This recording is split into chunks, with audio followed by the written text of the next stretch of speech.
Et bonjour à tous, c'est Germain de Webax. J'espère que vous avez la forme. En tout cas, on se retrouve comme d'habitude pour un nouveau tutoriel sur PrestaShop. Aujourd'hui, on va voir ensemble comment ajouter un tool sur votre page d'accueil PrestaShop. Alors, c'est quoi C'est quoi un tool? Hein. Bien, en fait, c'est un petit outil qui va faire potentiellement la différence par rapport à d'autres sites e-commerce. Vous avez peut-être déjà vu sur des sites d'agences immobilières, par exemple, vous allez sur le site, c'est écrit évaluer votre bien. Voilà, donc ça veut dire que vous, quand vous êtes en train de chercher une agence immobilière, peut-être pour vendre votre bien, ben vous aimez avoir ces petits tools où je sais pas, euh, euh, quel serait votre profit si vous investissez tel montant, ce genre de choses. Vous voyez? Eh ben nous on va faire exactement pareil. Imaginons, je sais pas, par exemple si vous vendez des compléments alimentaires, ben peut-être votre client veut savoir ce qu'il doit prendre. Par exemple, il va dire ok, je veux avoir des gros bras, qu'est-ce que je dois prendre? Pour être endurant, qu'est-ce que je dois prendre? Euh, voilà, ou est-ce que pour de la bonne récupération ou pour devenir un Hulk? Voilà. J'y connais rien en produits, en compléments alimentaires et de ces trucs. Ce sont des suggestions balancées comme ça.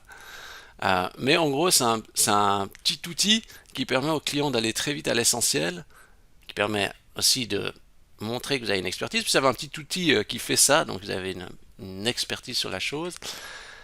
Et, et bien sûr, influencer le client dans son choix, parce que l'idée, c'est bien sûr de le conseiller, mais en même temps de vendre ce qui va vous arranger.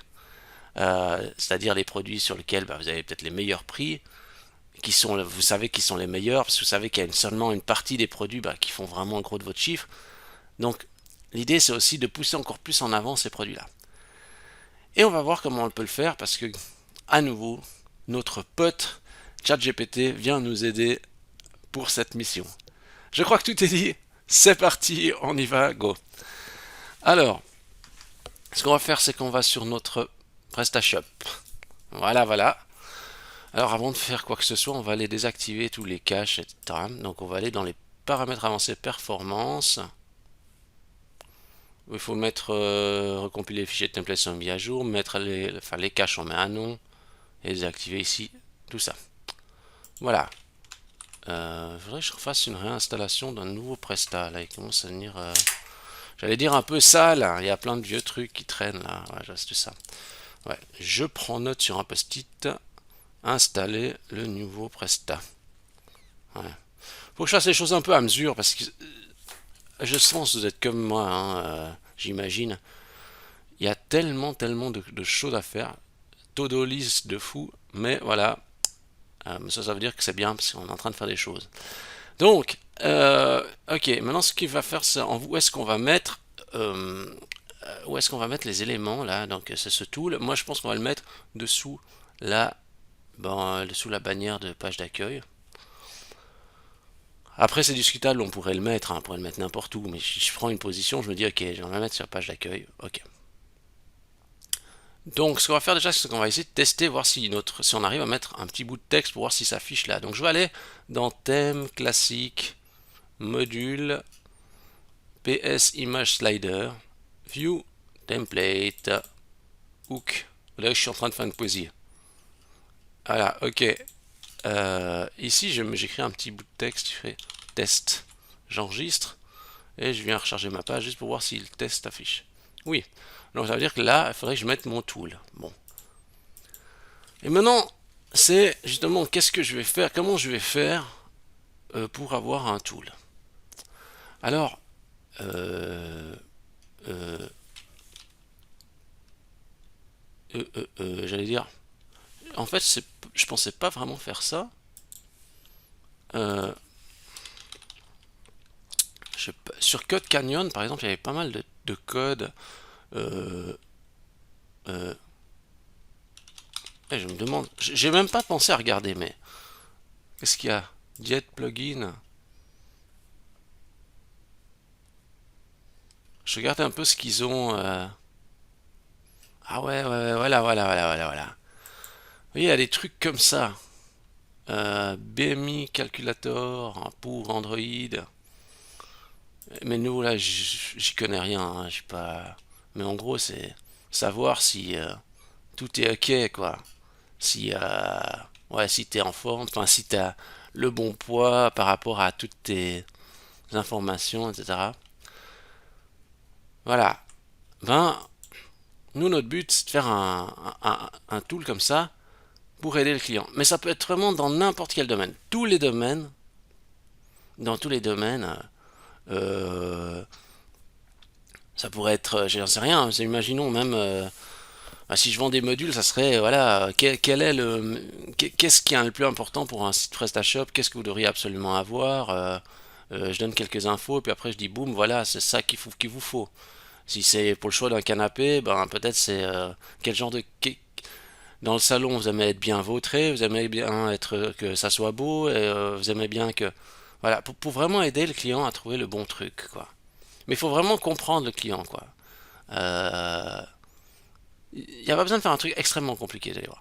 Donc vous voyez en fait il y avait assez de tools et bon bah là le problème c'est pas vraiment forcément le prix parce que c'est pas vraiment cher mais après il faut pouvoir intégrer etc. Alors ce qu'il y a, c'est qu'il faut faire un tool pas trop compliqué.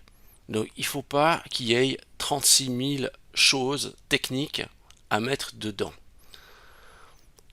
Donc il faut un tool avec du code simple. Donc ça veut dire HTML, JavaScript, CSS, c'est tout. Pas de système avec des bases de données, etc. Ça on oublie. On ne va pas utiliser des bases de données. On va vraiment utiliser quelque chose de simple. Alors, euh, et puis bien sûr, justement, réfléchir à une stratégie intelligente, de savoir qu'est-ce qu'on veut mettre sur notre page d'accueil ici, qu'est-ce qui va aider nos clients. On va partir du principe qu'on vend peut-être des produits nutritionnels, voilà, compléments alimentaires. Qu'est-ce qu'on pourrait faire pour aider le client? Voilà. Alors, ce que j'ai fait, c'est que j'ai rédigé un scénario pour ChatGPT. Alors, de nouveau, j'ai juste fait un petit exemple comme ça. Dans ce que j'ai dit, je veux mettre sur ma page d'accueil de mon site un code HTML, JS, CSS qui sera tout dans le même fichier. Je précise, hein, parce que je veux pas qu'il me fasse plein de fichiers pour après intégrer. Le but est d'aider le client à trouver les bons produits nutritionnels. Il me faut une liste, enfin, il me faut 3 listes déroulantes plus un bouton rechercher. Visualisez, essayez de vous visualiser ce que je veux faire. Hein. Contenu des listes déroulantes. Mon âge. Deux points. Lister les valeurs de 18 à 99 ans en HTML sans boucle. Pourquoi j'ai fait ça? Parce que je veux qu'il vraiment il me fasse une liste déroulante avec toutes les valeurs à l'intérieur. Donc voilà. Mon objectif, deux points. Donc là, nous, quand je parle de mes listes déroulantes. Hein. Donc j'ai mon âge, qui est une liste. Mon objectif, prendre du muscle, améliorer ma récupération, devenir plus sec, devenir Hulk. Vous avez compris, mon préféré, c'est quand même devenir Hulk. Est-ce que je vais devenir un Hulk? Non, non, je pense que non. Même je pense que si vous me donnez des méga produits, je crois pas que je vais devenir un Hulk. Hein. Résultat, rapide, 1 à 6 mois, long terme, 1 an et plus. Voilà. Quand je clique sur le bouton rechercher, ça doit m'afficher en JavaScript le lien vers un produit. En fait, il faut prendre en compte que mon objectif, les deux autres listes déroulantes n'impactent pas le résultat. Alors ici c'est un peu, vous allez dire ouais mais attends là c'est une arnaque de forain ça. Hein. Bon s'il y a des forains qui m'écoutent, rassurez-vous, j'adore les fêtes foraines, je kiffe ça, mais il y a toujours le mystère du forain qu'on ne sait pas trop comment ça fonctionne. Hein. Eh bien, du coup je leur dis, en fait ce qu'il y a c'est qu'en gros, ça et ça, c'est bullshit, ça sert à rien. Ça sert à quelque chose, mais le client n'a pas forcément besoin de savoir. Alors oui, s'il teste toutes les combinaisons, il va s'en rendre compte, mais le but c'est qu'on puisse guider le client en fonction de ce qu'il veut, en lui donnant, alors, on l'aide, hein, puis après on peut faire mieux. Moi j'ai voulu faire juste simple ici, hein. Donc on peut très bien dire une liste dépendant de l'autre, etc. Mais ouais, quand je prépare le tutoriel, j'essaie de faire quelque chose un peu simple. Hein, je ne vais pas monter une usine à gaz pour faire la démonstration du concept. L'usine à gaz, je vous laisserai la créer vous-même. Je pense que vous avez tout plein d'idées pour le faire. Et d'ailleurs, usine à gaz, vous savez, la première fois que j'ai entendu ça, c'est pour parler de Norton antivirus. Pour ceux qui s'en souviennent, je ne sais même pas si ça existe encore. Norton, ouais, c'est une usine à gaz, hein. C'est la première fois que j'ai entendu ça, je crois. Donc, ce que je fais ici, c'est rendre du muscle, enfin, prendre du muscle. Là, j'ai écrit quoi? Rendre du muscle. Ah, j'ai pas bien écrit. Donc, prendre du muscle, eh bien, faire pointer vers mon lien 1, améliorer ma récupération, pointer vers mon lien 2, devenir plus sec, pointer vers mon lien 3, etc. Donc, en fait, je lui dis, ok, voilà, pour la correspondance de ça, ça sera ça. Puis je dis pour le design, mets-moi tout ça dans une div qui s'appelle Home Tool, mets un padding de 30 pixels, mets un fond blanc. Alors, bien sûr, il va être assez basique sur le design, mais voilà. Et donc, c'est ce que je lui ai demandé. Et qu'est-ce qu'il m'a fait, lui? Il m'a fait... Il m'a fait ça.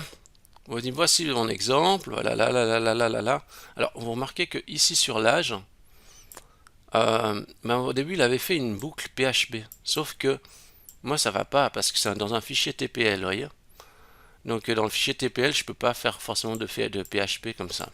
Alors, je sais que c'est un peu technique pour ceux qui peut-être ignorent un petit peu le code, mais de toute façon, je pense que même si vous ne connaissez pas vraiment du code, vous arrivez à créer la base de ça avec cet outil. Donc après, moi je lui dis, ouais, ne fais pas de boucle pour l'âge, liste le HTML pour chaque élément. Alors il dit, d'accord. J'adore ce chat GPT, il est toujours poli, hein. Il commence à le faire, là, là, là, là, là. Mais il dit, ah ouais, ouais, ouais, ouais, il s'arrête à 21, puis après il dit, ouais, continuez comme ça jusqu'à 99 ans. Mais là, vous comprenez. Vous comprenez que vous devez reprendre le même code, mettre en dessous, en dessous. Donc même si vous n'êtes pas codeur, vous êtes en train de devenir en codeur en faisant des petites lignes de HTML. Voilà. Je ne me lance pas dans le débat de est-ce qu'on est codeur quand on fait du HTML. Ce qui est important, c'est que vous arriviez à vos fins. C'est ça le plus important. Donc voilà, vous faites ça, etc. Voilà. Bon. Ok, ok. Bon. Bah, ce que je fais en fait, c'est ici maintenant, je vais prendre son code qu'il a donné. Je vais prendre donc le div home tool. Je ne vais pas tout prendre, tout son truc. Donc je prends juste le code qu'il m'a donné. Hein, donc ça veut dire le div home tool avec le JavaScript. Voilà. Donc je ne reprends pas la balise body parce que tout ça c'est déjà intégré dans le PrestaShop. Donc je prends tout ça et je vais venir ici après là et je colle tout ça ici. Alors juste quand vous allez faire ça, vous pouvez toujours mettre un commentaire de qu'est-ce que c'est. Donc là vous pouvez écrire un commentaire, vous faites comme ça, c'est une accolade ouvrante, une étoile. Voilà, c'est un peu bizarre hein, la manière de faire, mais on écrit la date, on est le 30 du 11. Dehors aujourd'hui il neige. On n'écrit pas ça, mais en plus là c'est vrai. Hein, donc j'écris que c'est Webax qui a fait ça. Pour le site, site.com, voilà. Ça c'est comment je fais normalement. Hein. Et puis après je dis, bah voilà, tool, page d'accueil. Voilà. Ça, normalement je fais cette nomenclature là de, de commentaires. Après je mets tout ça, je colle mon code là, boum. Après si je voulais aligner un peu tout, voilà. Voilà, ça c'est un peu aligné. J'enregistre et j'essaie de charger ma page pour voir s'il se passe quelque chose. Il se passe rien et ça m'a même fait bugger le slider. Là on peut pas s'inquiéter, mais il n'en est rien. En fait, qu'est-ce qui se passe? Le problème, c'est que là c'est un peu subtil, mais c'est juste une chose à savoir. C'est une chose à savoir une fois que vous savez. Voilà. Ce qu'il faut juste savoir, c'est qu'en fait, pour le JavaScript, dans le fichier TPL, il faut l'échapper idéalement, parce que sinon ça cause des bugs. Enfin, il n'arrive pas à interpréter, parce qu'il y a, vous voyez, il y a plein de ces accolades, etc. Et quand le fichier de template il se charge, bah, ça bug. En fait, il faut mettre tout ça dans une balise qui s'appelle littéral, hein, comme ça, littéral. Donc c'est balise ouvrante, accolade, littérale, fermante. Puis aussi littéral, comme ça. Attention, là on dit littéral, comme ça, fin. Vous voyez? Slash littéral, avec accolade ouvrante, fermante. Et là c'est ouvrante, fermante, juste écrit littéral. Je me demande juste si j'ai écrit juste littéral. On va juste regarder en fait. Vous voyez, littéral. Vous voyez ce qu'il dit en fait? C'est qu'en fait il dit les balises littérales permettent à un bloc de données d'être pris tel quel sans qu'il soit interprété par Smarty. Parce que c'est ça le problème, c'est que Smarty sinon il interprète. Très pratique lors de l'emploi d'éléments tels que JavaScript. Voilà. C'est juste une chose à savoir. J'aurais pu corriger ChatGPT, mais peut-être le temps de le corriger, des fois il se serait un peu perdu, etc.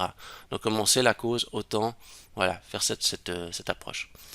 On aurait pu aussi séparer le JavaScript, le mettre ailleurs et tout, mais je veux rester simple en mettant tout dans le même fichier.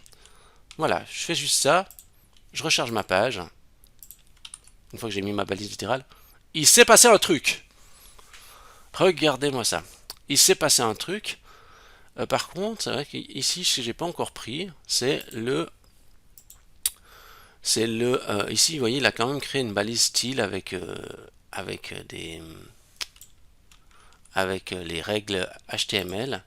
Je vais peut-être pas forcément prendre la balise body du style body, parce que notre body il a déjà un style. Je vais juste prendre le style là. Je vais essayer de le mettre ici. Alors, est-ce qu'on aura besoin de mettre dans le littéral aussi? Parce que vous voyez, il y a des accolades et tout. On va essayer sans, et si ça passe pas sans, on mettra les accolades, mais on va essayer déjà sans. Des fois, il faut mettre aussi justement littéral ici au départ et littéral à la fin. Voilà. J'ai essayé de recharger ma page. Est-ce que j'avais bien sauvé? Je suis pas sûr d'avoir sauvé mon fichier. Non, j'avais pas sauvé. Je recharge. Voilà, c'est un peu mieux. Voilà. Et maintenant, j'essaie de qui je dis alors mon âge. Allez, je peux pas choisir entre deux parce que j'ai pas tous les éléments, vous voyez. Si je dois rajouter des âges, bah, je dois copier ça, dire voilà, 22 ans, etc. Allez, je me rajeunis, on va dire que j'ai 22 ans. Alors je me dis, ok, j'ai 22 ans, je veux devenir Hulk. Ouais, j'aimerais que ça soit quand même assez rapide. Boum, je fais rechercher. Lien vers le produit recommandé pour votre objectif, ça. Et voilà, j'ai cliqué. Et d'ailleurs, si je vais regarder, là, c'est le lien 4, objectif devenir Hulk. Et si je prends améliorer ma récupération, lien 2. Alors c'est vrai que si on fait ça ou ça change pas le résultat. C'est vraiment ça qui fait changer le résultat. J'ai fait ça pour faire simple. Mais après, vous pourriez dire, voilà, si c'est ça la combinaison plus ça, alors fais afficher ça, etc. Vous pouvez expliquer tout ça, ChatGPT il est capable de comprendre. Il faut juste prendre le temps de lui expliquer proprement et de tester ce qu'il a généré, quoi. C'est ça. Et donc, après ici, alors là, peut-être que vous n'avez pas appelé ça comme ça, vous voyez, il faut trouver un truc un peu plus accrocheur. Vous plutôt du style à dire euh, euh, euh, le mai.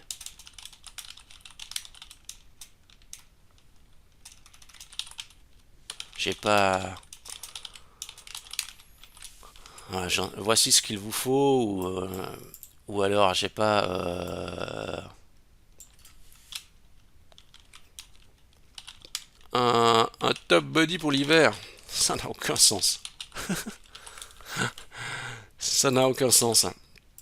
Mais vous voyez, il faut quand même un truc un peu plus accrocheur. Euh, et, et voilà, après, j'ai même pas testé hein, sur le mobile et tout ça, le résultat. Bon, allez, je teste, mais je vais pas m'amuser à faire des règles et tout, hein, pour voir qu'est-ce que ça donne.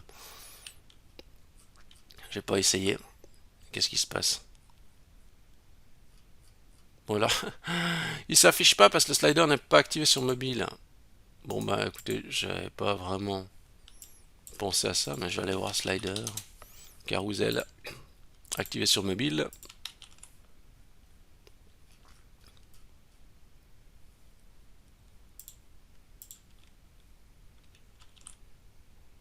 Mon âge, ok, boum boum boum.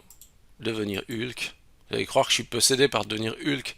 Non, non, je veux pas devenir Hulk, hein. Trop difficile de trouver les vêtements ensuite à sa taille, hein. Allez, mon lien 4, etc. Donc ça correspond bien. Voilà. Et d'ailleurs, vous voyez, c'est ce qui correspond dans ce que j'ai dit. C'est, voilà, ça c'est ça c'est ça, etc. Donc la correspondance marche bien. Alors après oui, on peut faire mieux sur le design et tout ça, donc il faut ajuster les règles CSS, mais la base est là. Après, rien ne vous empêche de, à la limite, demander, une fois que vous avez fait ça, bah, soit de vous demander à ChatGPT d'améliorer un peu la présentation hein, du CSS. Donc vous dites voilà, j'ai ce code, améliore-moi le design, etc. Vous essayez d'avancer pas à pas avec ChatGPT. Ou si c'est trop complexe et puis qu'il se perd, vous pourriez aussi demander, j'allais dire, à 5euros.com, et j'arrive pas à me rappeler de leur nouveau nom là. Come up.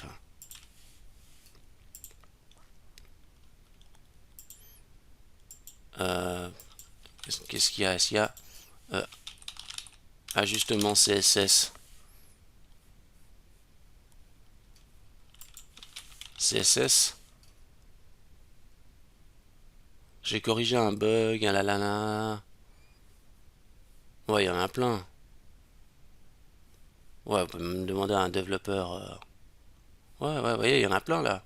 J'ai corrigé, ça peut être intéressant là. Ouais, ça c'est cool. Il corrige sur quoi en fait? Sur une page de votre site. Ouais, ouais, ouais, c'est exactement ce qu'il nous faudrait ça. Donc en fait, vous pourriez avoir, voilà, un développeur, il vous ajuste un petit peu tout ça, puis vous donne le rec CSS à mettre pour avoir le design qu'il faut. Voilà, voilà une méthode de travail qui est intéressante, sans que ça coûte une somme astronomique, qui est efficace pour le client. J'aime bien ce genre de truc.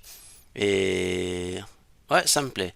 Mais ce qu'il y a, c'est qu'il faut bien comprendre les produits, bien comprendre comment tourner la chose pour guider les clients vers ces produits-là. Ouais, c'est ça.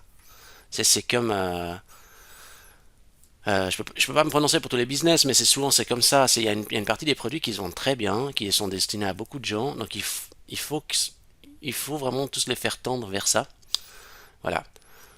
Donc voilà, ChatGPT nous fait vraiment des trucs assez cool et en n'y connaissant pas grand-chose, on arrive vraiment à faire des choses intéressantes, quoi. Donc j'aime bien. Donc voilà, si vous avez aimé la vidéo, vous pouvez liker la vidéo, vous pouvez vous abonner à la chaîne YouTube, vous pouvez rechercher Webax dans Google.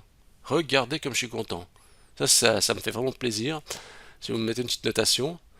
Et voilà, mais là je vois que c'est 5 étoiles sur 5. Ouais, alors franchement ça commence à être suspect et je comprends. Il y a des gens qui m'ont dit ouais, ça c'est des avis truqués. Depuis quand on peut truquer Google? Jamais enfin. Allez, sur ce, je vous dis bonne semaine à tous, bonne réflexion, et à la semaine prochaine. Merci.